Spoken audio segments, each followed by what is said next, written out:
नमस्कार दोस्तों, स्वागत है आपके अपने YouTube चैनल संस्कृत अड्डा पर। दोस्तों, आज की जो वीडियो इसमें हम करेंगे संस्कृत प्रैक्टिस सेट में संस्कृत की परीक्षाओं के लिए महत्वपूर्ण क्वेश्चन जो आपके आगे आने वाले एग्ज़ाम के लिए महत्वपूर्ण है, चाहे आप इसमें किसी भी संस्कृत के एग्ज़ाम की तैयारी कर रहे हों। और अगर आपने हमारी इससे पहले वाली वीडियो नहीं देखी है तो इसे आप आई बटन पर क्लिक करके देख सकते हैं, या फिर हमारे चैनल की जो प्लेलिस्ट है वहाँ पर जाकर आप अभी तक की जितनी भी वीडियो छवि का आप देख सकते हैं।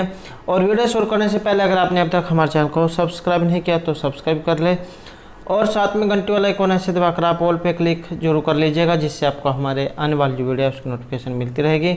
और दोस्तों, वीडियो को लाइक कमेंट और शेयर जरूर कीजिएगा। और आप हमारा जो दूसरा चैनल है रीडिंग लवर्स के नाम से इसे भी सब्सक्राइब कर सकते हैं, क्योंकि जो भी कोई नई वैकेंसी इससे संबंधित महत्वपूर्ण अपडेट आती है तो इस चैनल पर हम डालते रहते हैं। और इसका जो लिंक है आपको इस वीडियो के डिस्क्रिप्शन में मिल जाएगा, तो वहाँ से आप चाहे हमारे चैनल पर चले जाओगे, या फिर जो आप रीडिंग लवर्स नाम से सर्च करके भी हमारे चैनल पर पहुंच सकते हैं। तो महत्वपूर्ण अपडेट के लिए और आप इस चैनल को सब्सक्राइब जरूर कर लीजिएगा। तो हमारा जो यहाँ पर पहला जो क्वेश्चन है, ये शकुंतलम अमंत्र से संदेशम कह देता। तो शकुंतला नाम से ही आपके एकदम से याद आ जाना चाहिए कि अभिज्ञान शकुंतलम जो है वहाँ से ये लिया गया है। अभिज्ञान शकुंतलम से ये संबंधित है, जो महर्षि कालिदास के द्वारा रचित है। और ये जो अभिज्ञान शकुंतलम जो यहाँ पर नाटक है, इसके अंतर्गत जो 4 श्लोक हैं, और 4 श्लोक जो है ये महत्वपूर्ण है, क्योंकि लगभग जो है ये पूरी संभावना रहती है इन्हीं 4 श्लोकों में से आने की। तो ये चारों महत्वपूर्ण हैं। 4 कौन कौन से हैं, जैसे या सत्यादय शकुंतला, असमान साधु विचिंत्य, शुश्रूषा ग्रहण कुरु और अर्थो ही कन्या प्रक्रिया। तो इन 4 में से लगभग जो पूरी संभावना रहती है आने की, क्योंकि जो चौथा जो अंक है इसमें जो शकुंतला जो उनकी विदाई दिखाई गई है, तो 4 श्लोक हैं और वेरी इंपॉर्टेंट हैं। और इनके जो रचयिता है ये महर्षि कालिदास, इनके बारे में कहा जाता है उपमा कालिदासस्य। कालिदास जो है महर्षि कालिदास, उन्हें उपमा के लिए जाना जाता है। भारवे अर्थगौरवम, महर्षि भारवी को अर्थगौरव के लिए जाना जाता है। दंडिन है पदलालित्यम, महर्षि दंडी को पदलालित्य के लिए जाना जाता है। और माघ है संति त्रयो गुण, और जो महर्षि माघ है उनमें ये तीनों गुण पाए गए हैं। उपमा कालिदास वाले, भारवी अर्थगौरव वाले और दंडी के पद लालित्य वाले। तो यहाँ से भी 3 क्वेश्चन ये बन जाते हैं। और तो उपमा जो है कालिदास की है, और महर्षि कालिदास जो है इनका समय माना गया है 150 ईस्वी पूर्व से 475 ईस्वी पूर्व। और ये जो यहाँ पर अभिज्ञान शकुंतलम जो आया है ये महाभारत से लिया गया है, महाभारत के आदि पर्व से। और एक जो यहाँ से विदूषक वाला क्वेश्चन आ जाता है, तो मांडव्य इसके विदूषक हैं। और ये जो यहाँ पर पंक्ति जो आई है, शकुंतलम आमंत्र से संदेशम का दत्तात्, शकुंतला को विदाई का संदेश ये किसने दिया था? तो ये दिया गया था महर्षि कण्व के द्वारा। तो संदेश, जब कोई लड़की जो अपने घर से अपने पति के घर पर जाते हैं तो उनके परिवार वाले जो उसे जो है उपदेश देते हैं। तो महर्षि कण्व जो है उनके द्वारा ये संदेश दिया गया था। और एक जो है क्वेश्चन ये भी पूछा जाता है कि महर्षि कण्व कौन सी यात्रा पर गए थे? तो सोमतीर्थ पर ये गए थे। और आकाशवाणी जो हुई थी जिसके द्वारा इन्हें संदेश दिया गया था कि राजा दुष्यंत शकुंतला जो उन्होंने गंधर्व विवाह कर लिया है, और इससे जो है शकुंतला गर्भवती है। नेक्स्ट हमारा यहाँ पर जो क्वेश्चन है, नाटक के विदूषक हैं बहुत ही। नाटक में विदूषक होता है, जो आपने पुरानी जो फिल्में देखी होंगी जिसमें एक जो है एक अलग से पात्र होता था जो दर्शकों को हंसाने का काम करता था, तो वही जो है विदूषक है। जो हंसाने की क्रिया के लिए जाना जाता है। और इसमें जो यहाँ पर सी आंसर हमारा ऑप्शन सी रहेगा, हास्य रसस्य पात्र हैं। अर्थात जो अपनी वेशभूषाओं, शारीरिक चेष्टाओं और बातों से हास्य उत्पन्न करे अथवा तथा अंतःपुर में प्राय कलह कराने में रुचि लेता है तो उसे विदूषक कहते हैं। या आपने सर्कस देखी होगी तो उसमें एक जादूगर होता है जो अनेक प्रकार की क्रियाएं करता है और दर्शक जो होता है उन्हें हंसाने का काम करता है। तो वही जो आप एक ये समझ सकते हैं। नेक्स्ट है, सत्ता में ही संदेह प्रदेशु वस्तु से प्रमाणवंत है कर्ण प्रवृत्तियाँ इदम कथन कस्यास्ति। तो यहाँ पर ये कथन जो है इनमें से किन का है। और कथन की बात करें तो ऑप्शन डी यहाँ पर रहेगा, महर्षि कालिदास का। और इसमें क्या कहा गया है, कहाँ से लिए गए हैं, अभिज्ञान शकुंतलम जो है उसमें से लिए गए हैं प्रथम सर्ग से, कि असंशयम क्षत्र परिग्रह क्षमा पदार्थम श्याम अभिलाषी में मन है, सत्ता में ही संदेह प्रदेशु वस्तुषु प्रमाणवंत है कर्ण प्रवृत्तियाँ हैं। कि क्या यह संभव है कि शकुंतला कुलपति कण्व की अस्वर्ण ब्रह्मनेत्र पत्नी से उत्पन्न हुई है। ये जो शकुंतला जो थी महर्षि कण्व जो उनके ये जो धर्म पिता आप कह सकते हैं, धर्म पिता थे। रियल में जो है मेनका विश्वामित्र जो उनकी पुत्री थी ये।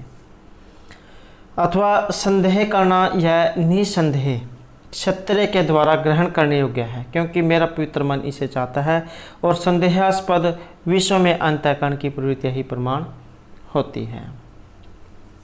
तो महर्षि कालिदास यहाँ पर रहेगा। नेक्स्ट है, वामः कुलस्य अध्ययः अस्मिन् वाक्ये वामः पदस्य का अभिप्राय है। यहाँ पर ये वामा शब्द आया है और इसका अर्थ यहाँ पर क्या लिया गया है। ये वामः जो यहाँ पर आया है श्लोक है अभिज्ञान शकुंतलम का, तो उसके अंदर से ये लिया गया है जो चौथा जो अंक है, शुश्रूषो गुरुण कुरु प्रिय सखे वृत्तिम से पत्नी जने भर्तुभि प्रकृता पिरोषणतया माँ सम प्रतिपगम है भूष्टम भव दक्षिणा परिजने भाग्येश्व अनित शेकनी यंत्यो गृहिणी पदम युवतियो वामः कुलस्याते हैं। तो ये श्लोक है। और इस श्लोक में क्या कहा गया था, जब शकुंतला अपने पति के घर को जाने वाली होती हैं तब उसे ये आदे उपदेश दिए जाते हैं। महर्षि कण्व जो उन्हें उपदेश देते हैं कि तुम सास ससुर आदि की सेवा करना, सहपत्नियों के साथ प्रिय सखियों सा व्यवहार रखना, पति के द्वारा अपमानित होने पर भी रोज से उनके विरुद्ध आचरण मत करना। ये नहीं है कि तुम्हारे पति ने तुम्हें से कुछ कह दिया और तुम जो घर से भाग जाओ या कुछ भी उनकी तरफ या गलत कदम उठाओ। सेवकों के प्रति अत्यंत उदार रहना हो और अपने भाग्य पर गर्व मत करना। इस प्रकार का आचरण करने वाली स्त्री ही गृहिणी नाम के सार्थक करती हैं और इसके विपरीत आचरण करने वाली स्त्रियां तो कुल के लिए पीड़ादायक ही होती हैं। तो अभिज्ञान शकुंतलम का जो चौथा अंक है उसमें से लिया गया है।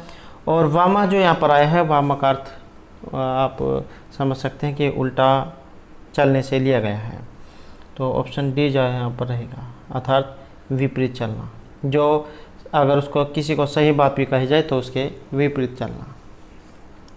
तो विपरीत आचरण इस तरह से यहाँ पर वामा का अर्थ लिया गया है। नेक्स्ट क्वेश्चन हमारा यहाँ पर दिष्टया धूम अकुलित दिष्टया पियजमानस्य पावकः अवति पतितः अस्मिन् वाक्ये पावकः शब्द कम संकेतितम् अकरोत्। यहाँ पर पावकः शब्द आया है और ये जो पावकः शब्द आया है ये आपने बताना है कहाँ से ये लिया गया है। तो आप ऑप्शन जो होते हैं इनसे भी अंदाज़ा लगा सकते हैं कि कहाँ से ये लिया गया होगा। तो इसकी जो बात करें तो ऑप्शन रहेगा यहाँ पर भी,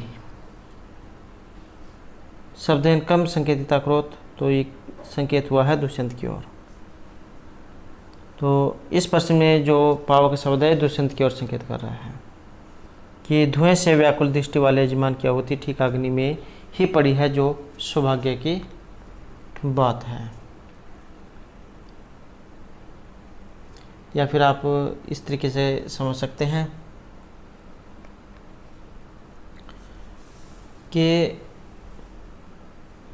शकुंतला जो है वो विद्या के समान पवित्र है और योग्य व्यक्ति के हाथों में ही गई है। या अगर सौभाग्य से धुएं से व्याकुल दृष्टि वाले भी यजमान की आहुति ठीक अग्नि में ही पड़ी है। या आप इस प्रकार से कह सकते हैं कि जैसे आप कोई काम करने जा रहे हैं, लेकिन आपके जो लक्ष्य है उससे पहले आपकी दृष्टि में कुछ गिर जाए, आपकी आंख में कुछ गिर जाए, लेकिन फिर भी आप अपने लक्ष्य तक पहुंच जाए। तो कुछ इस तरीके की बात आप कह सकते हैं कि धुएं से व्याकुल दृष्टि वाले भी यजमान की आहुति ठीक अग्नि में ही पड़ी है।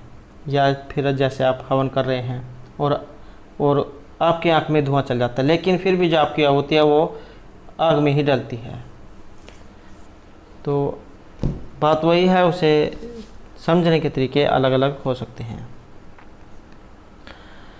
नेक्स्ट है यहाँ पर रक्षितव्या खलु प्रकृति पहलवा प्रिय सखी इदम कथनमस्ति।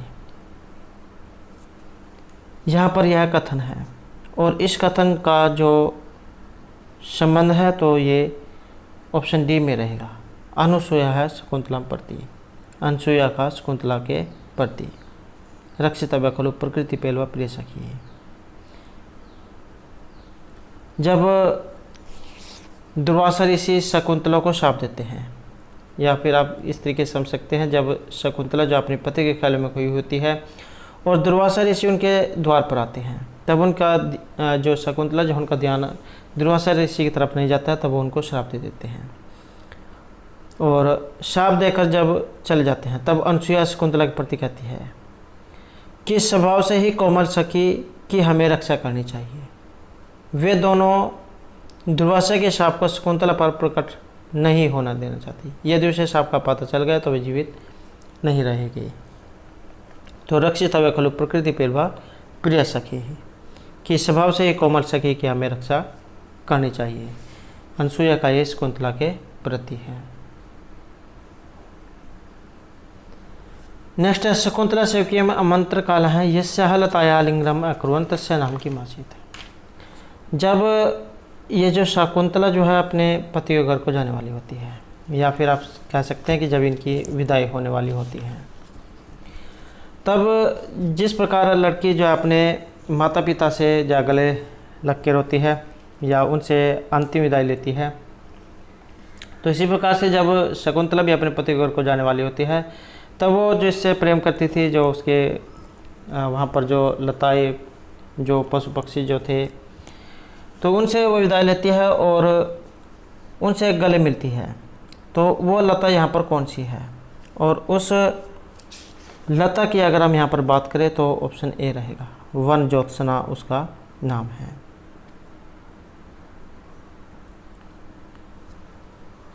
और अपनी विदाई के समय वन ज्योत्सना जो है उससे कहती है कि अरे वन ज्योत्सना आम्र वृक्ष से लिपटी हुई तू, इधर आती हुई शाखा रूपी बुझाओ से मेरा प्रत्यय आलिंगन कर ले, आज से मैं तुमसे दूर चली जाऊंगी। जो बेल जो होती है वो पेड़ से जैसे लिपटी रहती है, तब वो उसकी जो सामने की जो शाखा वो जैसे ऊपर की ओर है, तब उससे कह रही है कि तुम मेरा आलिंगन कर ले, अब मैं तुमसे दूर हो जाऊंगी। नेक्स्ट है यहाँ पर अभिज्ञान शकुंतला से सर्वप्रथम आंग्ल भाषा एवं अनुवादक है अग्रोथ। अभिज्ञान शकुंतलम जो है इसका सर्वप्रथम अंग्रेजी भाषा में जो अनुवाद है ये किया गया था। ये क्री धातु है यहाँ पर और लंग लकार में बनता है। लंग लकार की पहचान ये होती है सुर में जो उसमें दिया गया होता है। और बात करें यहाँ पर आंग्ल भाषा के अनुवाद की, और ये था ऑप्शन सी में विलियम जोन्स के द्वारा।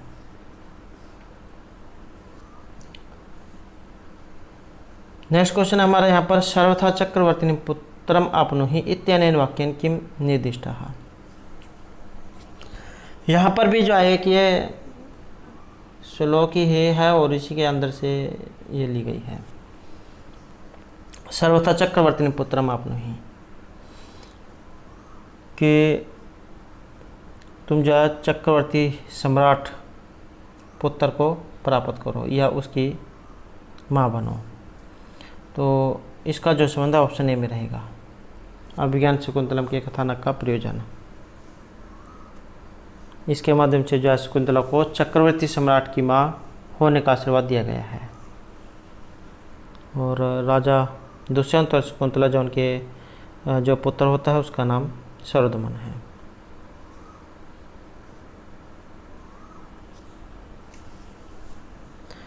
नेक्स्ट क्वेश्चन है हमारा अहोराग परिवाहिनी गीति राजा दुष्यन्तस्य इदं कथनं कस्य प्रशंसायाम् अस्ति। तो अहोराग परिवाहिनी गीति राजा दुष्यंत का यह कथन किन का है, किन के प्रति है, किसका है, राजा दुष्यंत का और किसकी प्रशंसा में है। और इसका जो संबंध है तो ऑप्शन सी रहेगा, हंसपदिका की ओर। तो हंसपदिका जो है उसके द्वारा गाए जाने वाले गाने की प्रशंसा में ये कही गई है।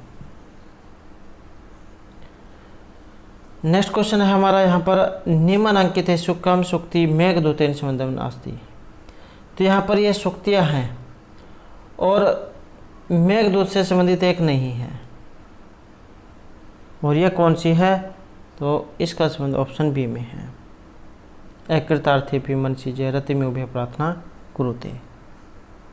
तो इसका संबंध अभिज्ञान शकुंतलम से है।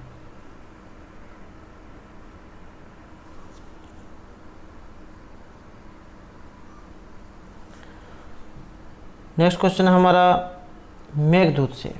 मेघदूतम रचना साहित्य से कस्य विधाया अंतर्गत अस्ति। मेघदूत जो है ये रचना साहित्य की किस विधा के अंतर्गत आता है, और इसका जो संबंध है ये ऑप्शन सी में रहेगा, गीति काव्य या फिर खंड काव्य आप कह सकते हैं। और इसमें जो है अलग अलग कवि जो है उनके अनुसार श्लोकों की संख्या अलग अलग मानी गई है। तो किसी के अनुसार 121 है, किसी के अनुसार 115 है। तो इस प्रकार से यहाँ पर अलग अलग श्लोकों की संख्या बताई गई है।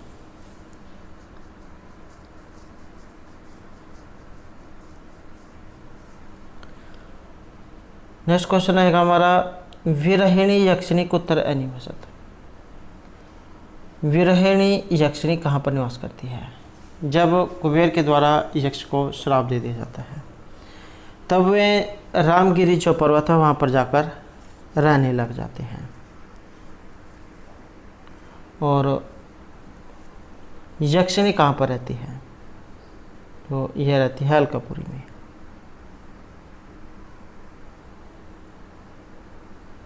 पूर्व मेघ जो उसमें इनके बारे में वर्णन हुआ है।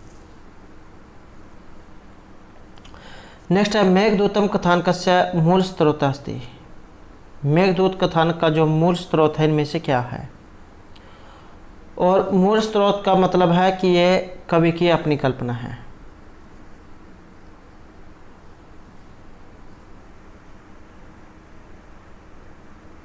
और मंदक्रांता इसमें छंद है। मंदक्रांता जल्दी सड़गंबर हो नैतुतात गुरुचेत, ये जब मंदक्रांता जो छंद है इसका लक्षण है। नेक्स्ट क्वेश्चन हमारा यहाँ पर प्रसिद्ध टीकाकार है मल्लिनाथ से मतनुसारम मेघदूते कति पद्य सन्ति। ये जो मेघदूत जिस पे टीका लिखी गई है मल्लिनाथ के द्वारा, तो मेघदूत पर कितने पद्य रचित हैं, और इनके अनुसार जो यहाँ पर माने गए हैं 121।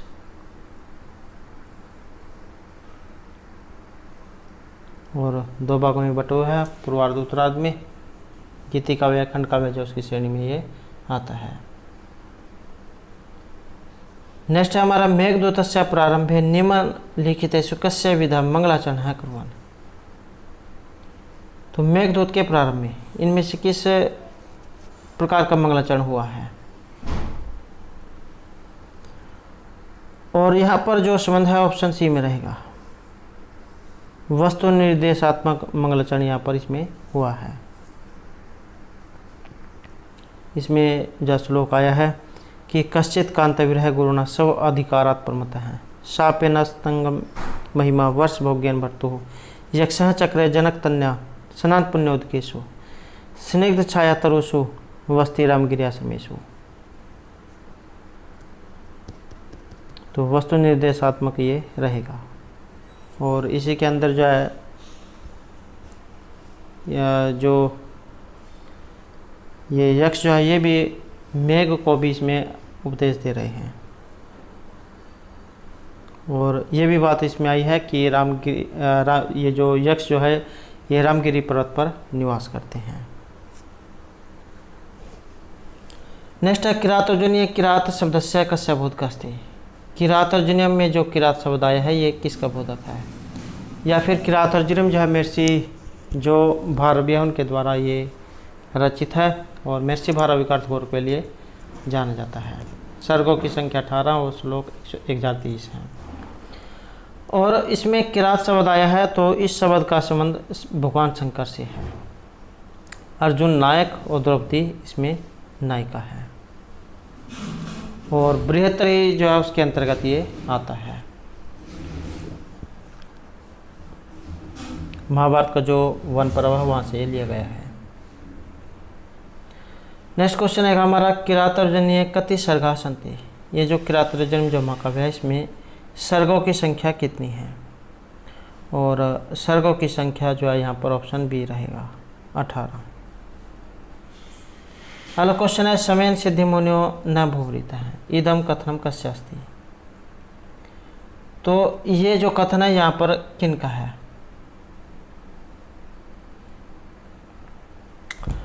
और इसका जो संबंध है ये ऑप्शन बी में रहेगा द्रौपदी से। और किसने किसको कहा है, तो द्रौपदी जो ये दुष्ट से कह रही है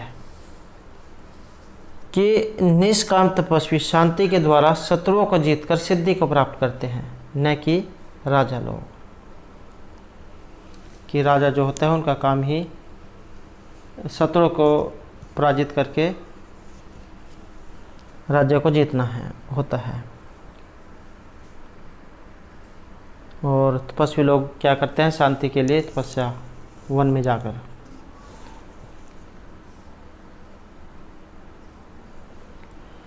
नेक्स्ट क्वेश्चन है हमारे यहाँ पर कृषिवल से। कृषिवल पदेन तात्पर्य अस्ति। कृषिवल जो पद है से क्या अर्थ यहाँ पर लिया गया है, और इसका संबंध है कृषक से। कृषक मतलब किसान। और ये भी आ सकता है कि ये कृषिवल शब्द किस में कहाँ से लिया गया है, किस काव्य से लिया गया है, और इसका संबंध है महर्षि भारवी विरचित किरातर्जुनीय महाकाव्य से।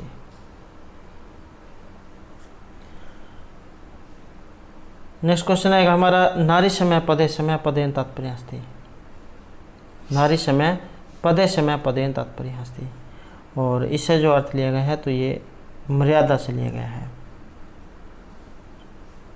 और द्रौपदी जो उनके द्वारा ये कहा गया है।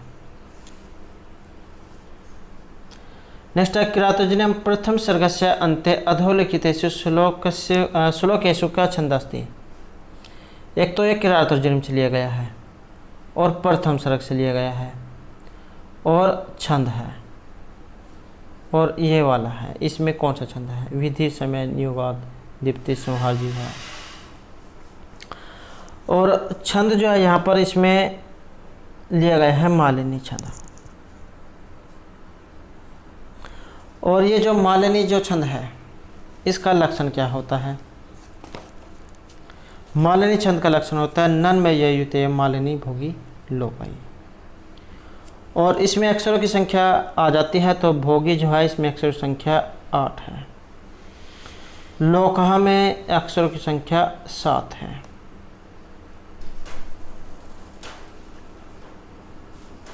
तो इस प्रकार से टोटल जो है यहाँ पर 15 वर्ण जो है ये हो जाते हैं। उदाहरण इसका अन्य उदाहरण है जैसे सरसिजम अन्विदम शैवलन अपि रम्यम मलिनम अपि हिमांशो लक्ष्मीम तनोति इयम अधिक मनोज्ञ वल्करेण अपि तन्वीम किम इव ही मधुरा नाम मंडनम न आकृति नाम। तो ये मालिनी जो छंद है इसका लक्षण है और उदाहरण। नेक्स्ट है कस्य प्रकार से राज्य है आदेश सिद्ध योगी नाम समय तुल्य सफली भवति। किस प्रकार के राजा के आदेश है सिद्ध योगी के समान सफल बताए गए हैं। और यहाँ पर रहेगा ऑप्शन सी आरूढ़ प्रतापी। तो आरूढ़ प्रताप वाले राजा का आदेश सिद्ध योगी के समान सफल होता है और आरूढ़ प्रताप ही राजा सिद्ध आदेश होता है। नेक्स्ट है राज प्रकृति ही कथम भवती। ये जो राज प्रकृति जो है ये किस प्रकार की बताई गई है। और राज प्रकृति का संबंध है विहला से।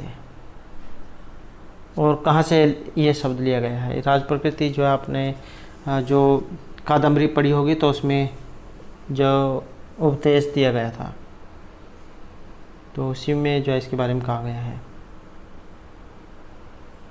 राज्य सुख रूपी निद्रा रात्रि के चले जाने पर भी कभी नहीं टूटती है।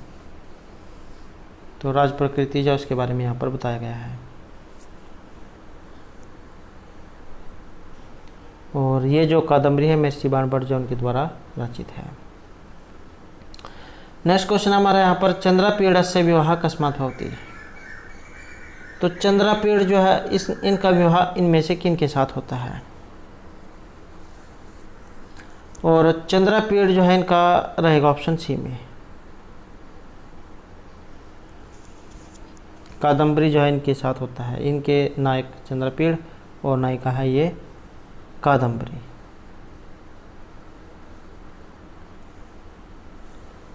और चंद्रापीड़ के राज्याभिषेक के समय जो मंत्री जो सुकनास है उन्होंने उपदेश दिया था। और महाश्वेता ये क्या है इनकी उपनायिका है पुंडरीक की। नेक्स्ट क्वेश्चन है पंच बाणा तु बाणा है। ये क्वेश्चन है 2-3 तरीके से जो एग्जाम में ये आता है क्योंकि ये बहुत से कवियों के द्वारा इसी से मिलता जुलता ये कथन कहा गया है। बाण पंच बाण तो बाण है या भट बाणस्य भारतीम या बाण है तो पंचानन है। तो 2-3 तरीके से जो है कहा गया है कवियों के द्वारा। और यह वाली जो यहाँ पर उक्ति आई है पंच बाण है तो बाण है, इसका संबंध जयदेव से है, जयदेव से है। तो ये जयदेव का कथन है। और भट्ट बाणस्य भारतीम इसका संबंध गंगा देवी से है। और बाण है तो पंचानन है, इसका संबंध चंद्रदेव से है। तो इसी प्रकार से जो है ये उक्ति 2-3 कवियों जो है उनके द्वारा कही गई है। नेक्स्ट क्वेश्चन है हमारे यहाँ पर शुकनाश उपदेश में शुकनाश कादम्बरी कथाएं कास्ती। शुकनाश उपदेश में शुकनाश कादम्बरी कथा में कौन है। और शुकनाश जो है ये मंत्री हैं। उज्जैनी में तारापीड़ नाम का एक राजा था जिसका शुकनाश नाम का एक ये मंत्री था। चंद्रापीड़ राजा तारापीड़ का और वैशंपायन मंत्री शुकनाश का पुत्र था। तो ये भी क्वेश्चन जो एग्जाम में पहले आ चुका है। नेक्स्ट है कंथा पदस्य करता है। यहाँ पर यह शब्द आया कंथा और इसका जो अर्थ है इनमें से क्या लिया गया है। कंथा शब्द जो है इसका अर्थ लिया गया है जीर्ण वस्त्र से, पुराने फटे पुराने जो वस्त्र हैं उनसे इसका अर्थ लिया गया है। और नीति शतक जो महर्षि भर्तृहरि के द्वारा रचित है वहाँ से लिया गया है। और मुक्तक काव्य जो है उसके अंतर्गत ये आपका आता है।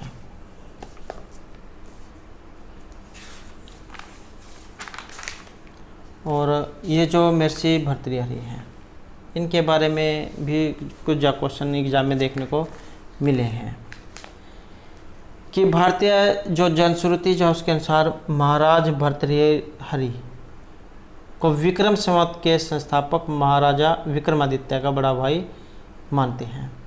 या आपने शक संवत विक्रमी संवत ये पढ़े होंगे। तो विक्रम संवत जो है इसका जो संबंध है ये विक्रमादित्य के समय से माना गया है।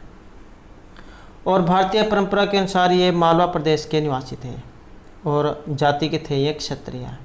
इनका जन्म एक राजघराने में हुआ था और गंधर्व सेन की 2 स्त्रियां थी जिनमें से एक से भर्तृहरि का जन्म हुआ था और दूसरे से मालवा की महारानी धारा अधिपति की पुत्री से विक्रमादित्य उत्पन्न हुए थे। धारा नरेश का अपना कोई पुत्र नहीं था, इसलिए उन्होंने स्नेह के साथ साथ भर्तृहरि को भी अपने यहाँ रखकर अनेक गुरुओं से धर्मशास्त्र, धनुविद्या, नीति शास्त्र, संगीत आदि की शिक्षा दिलाई थी और अपने धोतर विक्रमादित्य को अपना राज्य देने का विचार किया था।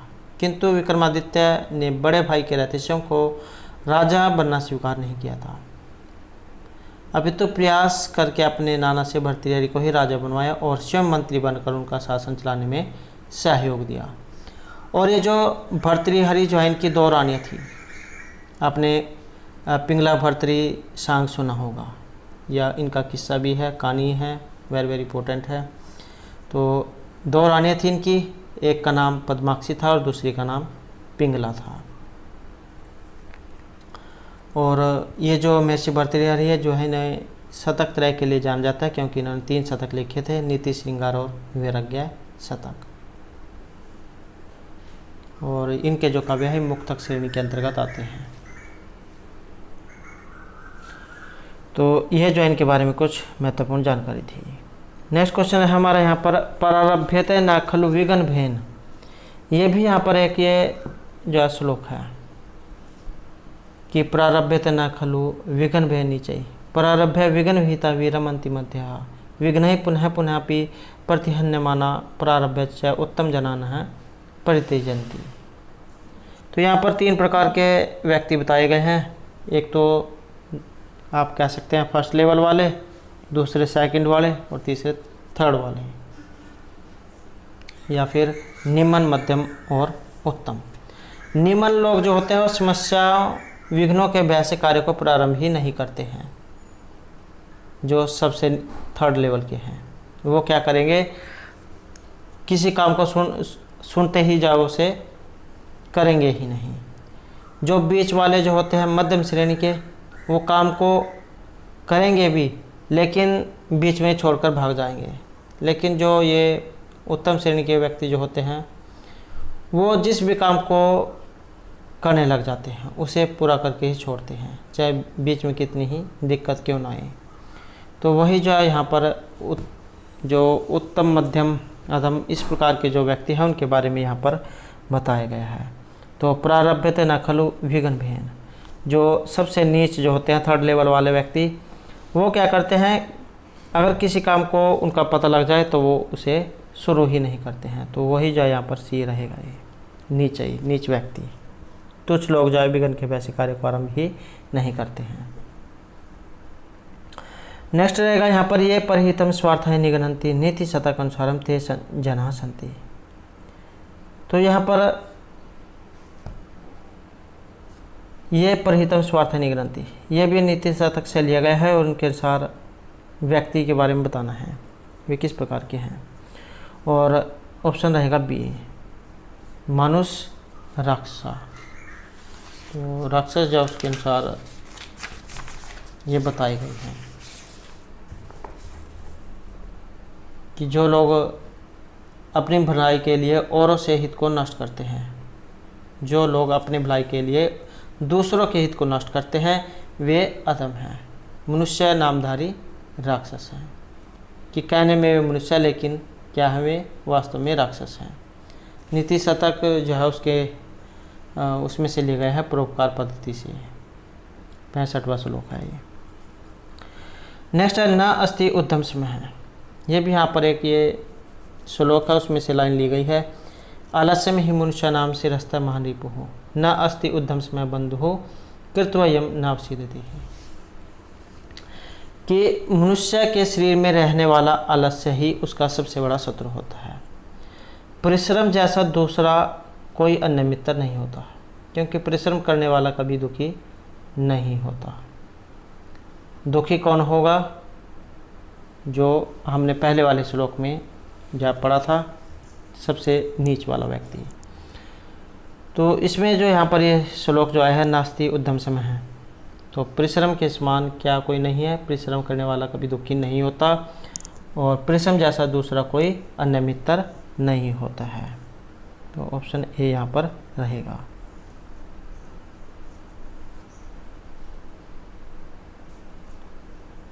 नेक्स्ट है विषय नाम सुखेशु आसक्ति मनुष्यम करोति,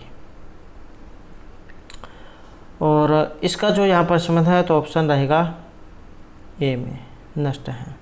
सुख में विषय के प्रति आसक्ति मनुष्य को नष्ट करती है, इसके विपरीत अनासक्त पुरुष प्रसन्न होते हैं। नेक्स्ट है नीति शतक के पूर्व तस्याम खलु संचितानि सन्ति, नीति शतक जो है उससे लिया गया है और इसका संबंध है भाग्य से, कि नीति शतक जो उसके अनुसार पूर्वकृत तप या कर्मों के द्वारा व्यक्ति अपने भाग्य का निर्माण करता है, अर्थात मनुष्य के भाग्य पूर्वकृत तप के द्वारा बनते हैं। यहाँ तप का अर्थ कर्म अर्थात पूर्वकृत कर्म ही भाग्य का निर्माण करते हैं। या आपने सुना होगा कि जैसे कई बार कह देते हैं कि ये जो है मेरी किस्मत है, जो मुझे ऐसा यहाँ पर काम मिला है।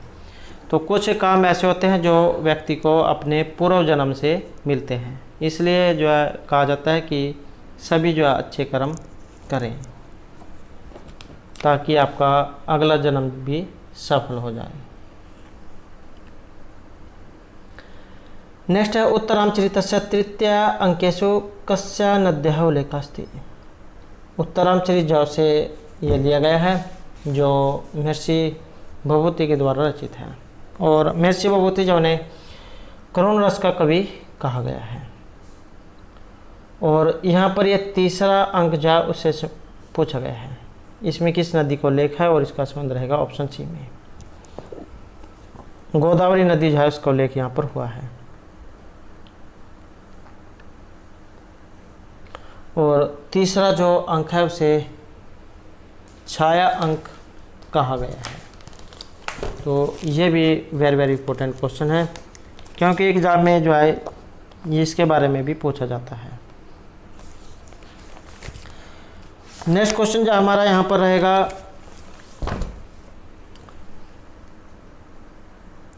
उत्तरामचरितस्य तृतीय अंकेषु घटना स्थलास्ति।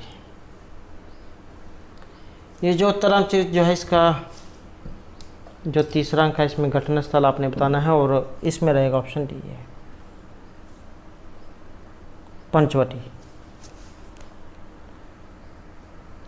प्रथम जो अंक है इसमें अयोध्या की जो घटनाएं जो है वो बताई गई हैं, और जो तीसरा अंक है उसे छाया अंक कहा गया क्योंकि इसमें सीता जो है उन्हें छाया के रूप में दिखाया गया है।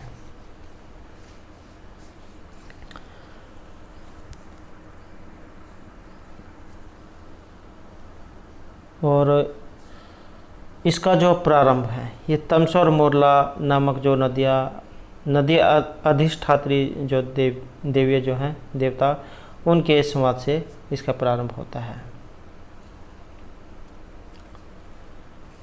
नेक्स्ट क्वेश्चन है, अमर सिंधु अस्ति।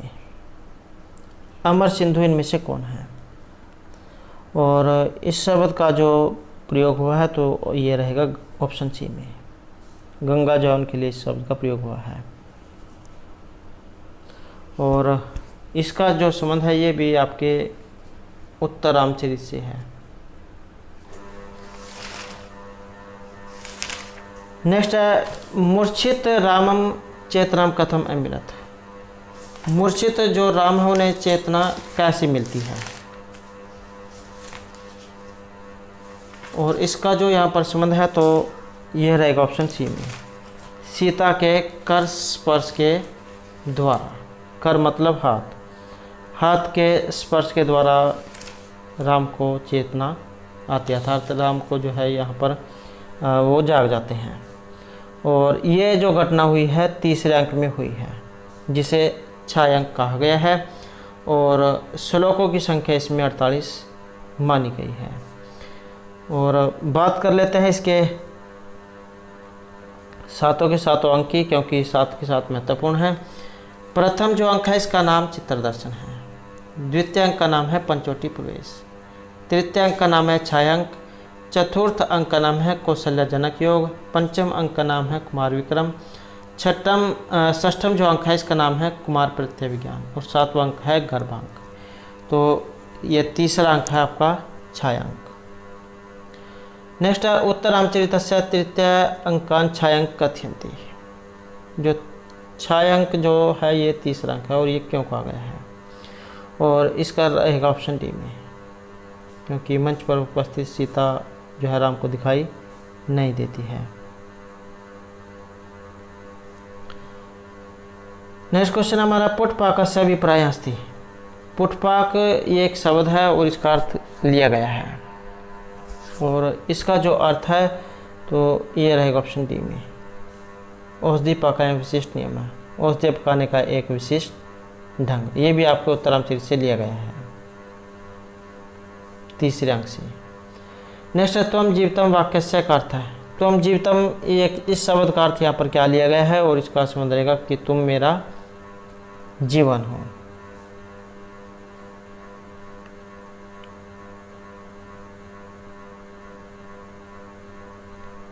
नेक्स्ट है उत्तरामचरितम कस्मात् कुशलवो जन्मस्य रहस्य उद्घाटन भवति। उत्तरामचरित जो है इसमें किससे कुश और लव इनके जन्म के बारे में पता लगता है, रहस्य उद्घाटन होता है, और इनका जो यहाँ पर इसमें संबंध माना गया है तो ये ऑप्शन ए में रहेगा, विस्कंभक जाउन के द्वारा। और तीसरा जो अंक है इसमें लव और कुश की 12वीं जो वर्षगांठ है वो मनाए जाने का उल्लेख भी मिलता है। नेक्स्ट क्वेश्चन हमारा कल्याणी संजीव्या जगतपतिम इत्यस्मिन् पदांश जगतपतिम पदस्य व्यंजनास्ति। जगतपतिम जो यहाँ पर आया है इसके बारे में आपने बताना है किन के लिए आया है, और इसका जो यहाँ पर संबंध रहेगा ऑप्शन ए में, रामस्य कृते, श्री राम जो है उनके लिए इस शब्द का प्रयोग यहाँ पर हुआ है। तमेव ननु कल्याणी समजीव्या जगतपति प्रिय स्पर्शो ही पाणिते तत्रे सनिर्त जना है। तो तीसरा अंक जो छायांक है वहाँ से लिया गया है। नेक्स्ट है विपर बालिका अपहर्ता यवन वध का क्रोध। जो ब्राह्मण की जो लड़की थी उसका अपहरण कर लिया था यवन के द्वारा, तो इसका वध किया गया था, तो ये किन के द्वारा किया गया था, और ये किया गया था गौर सिंह के द्वारा। बीजापुर से जब वे पत्थर ले जा रहे थे तब ये यवन गुप्तचर जो है रास्ते में एक ब्राह्मण की लड़की को अकेला देखकर उसका अपहरण कर लेते हैं, और उसके चीख पुकार सुनकर जो आश्रम के 2 शिष्य थे गौर सिंह और श्याम सिंह, तो ये जो उस लड़की को छुड़ाते हैं और उसका वध, ये जो यवन जो गुप्तचर है उसका वध कर देते हैं। नेक्स्ट है पंडित अंबिका दत्त व्यास से जन्मभूमि अस्ति। और पंडित अंबिका दत्त व्यास की जन्मभूमि जन्म स्थान, और ये जो शिवराज विजय जो है इनके द्वारा रचित है। और यहाँ पर पंडित अंबिका दत्त व्यास के जन्म के बारे में पूछा गया है, तो इनका जो जन्म है ये ऑप्शन ए में रहेगा, जयपुर में जहाँ इनका जन्म हुआ था। और ये पंडित राजाराम जो है इनके पोते और दुर्गा दत्त के पुत्र थे। और ये जो चैत्र शुक्ल अष्टमी 1915 में जो है इनका जन्म हुआ था। अधिक विस्तार पूर्वक जो है अगर आप इसके बारे में इनके बारे में जानना चाहते हैं तो इसके ऊपर जो हमारे द्वारा पहले वीडियो बनाई गई है, और वो वाली वीडियो आपको हमारे चैनल की प्लेलिस्ट में मिल जाएगी। नेक्स्ट है रोदन बालिकायाम शांति तुम का आदेश दो।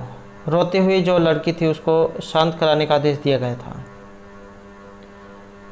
यहाँ से आपके एकदम से जो दिमाग में आ जाना चाहिए कि ये कहाँ से ली गई है, कहाँ से इसकी घटना हुई है। रोती हुई लड़की जो हमने पहले वाला जो क्वेश्चन था उसमें पढ़ा था कि यवन ने जो है एक ब्राह्मण लड़की को जो है उसका अपहरण कर लिया था, तो रोती हुई लड़की को शांत कराने का आदेश दिया गया था, और ये था ऑप्शन बी में, श्यामवटु के द्वारा। ये ब्रह्मचारी गुरु जो है उन्होंने श्यामवटु का आदेश दिया था। नेक्स्ट है यहाँ पर सती अर्थम पदस्य का अर्थ है। इस पद का अर्थ यहाँ पर क्या लिया गया है, और इसका संबंध है सहपाठी से, और इसका संबंध भी आपके शिवराज विजय से है। तो दोस्तों ये थे हमारे आज के यहाँ पर संस्कृत की परीक्षाओं के लिए कुछ महत्वपूर्ण क्वेश्चन जो आपके आगे आने वाले एग्जाम के लिए महत्वपूर्ण रहेंगे। और दोस्तों अगर आपने अब तक हमारे चैनल को सब्सक्राइब नहीं किया तो सब्सक्राइब कर ले, और हमारे साथ अंत बनाने के लिए धन्यवाद।